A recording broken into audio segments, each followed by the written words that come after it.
Précis réglementaire, les feux de signalisation. Alors, voilà un sujet qui est intéressant parce que il y a 2-3 petits détails assez techniques que bien souvent on ignore, hein, tout simplement.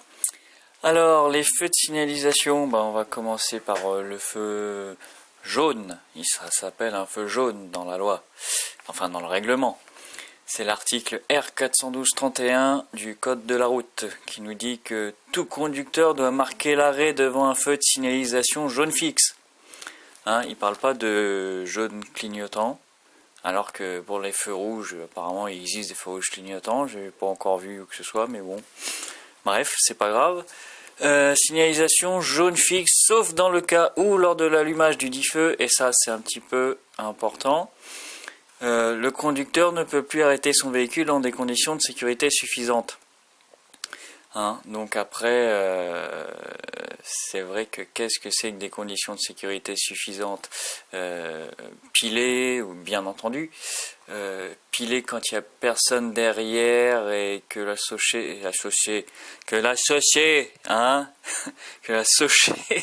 crotte de bique, je vais pas y arriver, que la chaussée est sec. Voilà. Dites ça 10 fois de suite très vite, on va voir. Que la chaussée est sec, est sèche même. Est-ce que si on ne le fait pas, on peut dire qu'on n'était pas dans des conditions de sécurité suffisantes? C'est une très bonne question. Il faudrait voir la jurisprudence. Donc, l'alinéa 2 de cet article nous informe qu'on est passible d'une amende de 2e classe, 30-40 euros, je ne sais plus exactement. Quant au problème de la contestation, la contestation, c'est comme tout, quand on est accusé de quelque chose, c'est que la personne ici, les pouvoirs publics qui vous inculpent, ont des preuves.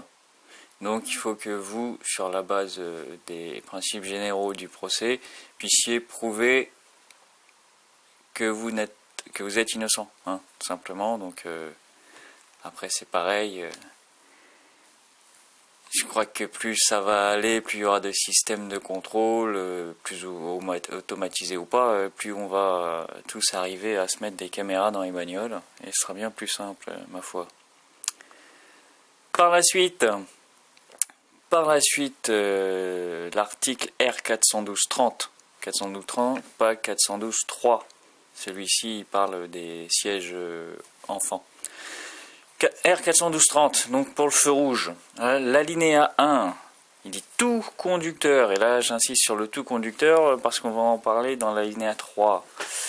Tout conducteur doit marquer l'arrêt absolu, c'est-à-dire que là il n'y a pas de circonstances atténuantes par rapport à l'arrêt sécurisé. Tout simplement, parce qu'il y a déjà eu le feu orange avant. On serait en Angleterre où il n'y a que 2 feux, ça se passerait peut-être pas comme ça, mais on en a 3. Donc on a déjà le orange où l'arrêt est obligatoire. Donc déjà on est censé commencer à s'arrêter à l'orange et l'arrêt est absolu au feu rouge. Fixe ou clignotant, donc je disais tout à l'heure, je sais pas c'est quoi un feu rouge clignotant, mais bon, apparemment ça existe.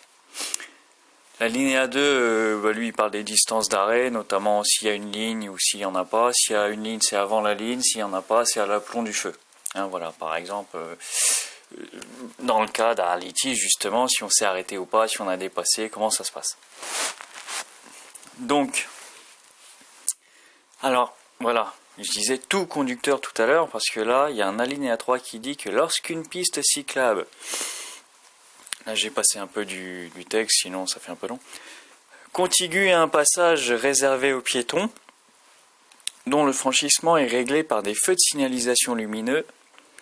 Tout conducteur empruntant cette piste est tenu de respecter les feux de signalisation réglant la traversée de la chaussée par les piétons. C'est-à-dire, oui, tu es cycliste, tu traverses en même temps que les piétons. Si tu passes au rouge, tu es un conducteur qui est passé au feu rouge. Voilà, donc à partir de là, tu es passible d'une amende de 4e classe et de 4 points sur le permis de conduire. Avec des aménagements, 4 points sur le permis de conduire. Une peine complémentaire de suspension. Les peines complémentaires, souvent, c'est dans le cas de la récidive. une peine complémentaire de suspension du permis de 3 ans au plus, et avec des aménagements pour la conduite en milieu professionnel. Donc voilà. Donc comme je le disais pour le feu orange, contester ce genre de choses, c'est les principes généraux du procès. Il faut pouvoir prouver qu'on n'a pas commis de faute. Alors quand c'est un contrôle automatisé, il faut demander la photo. Et puis c'est de voir s'il y a quelqu'un d'autre sur la photo qui aurait fait que, je ne sais pas. Après, c'est vrai qu'il faut réussir à s'en souvenir dans le cas d'un contrôle automatisé. Quand c'est une route, on prend tous les jours, il donne l'endroit exact, on essaie de se rappeler. Quand on part en vacances et un endroit on ne connaît pas, c'est plus compliqué. Bref, de plus en plus de réglementations qui vont vraiment finir par nous faire arriver à avoir des caméras dans les bagnoles, parce que bon, déjà réussir à se souvenir des circonstances, souvent c'est bien embêtant. Réussir à le prouver par la suite, ça fait beaucoup de choses quand même quand on risque 4 points, et puis 4 x 3 ça fait 12, puis de toutes les manières il y a des peines complémentaires de suspension. Ça commence à coûter cher de conduire quand même. Si on ne fait pas attention, et ça devient compliqué de faire attention quand même. Enfin bref, faut faire attention, c'est la loi.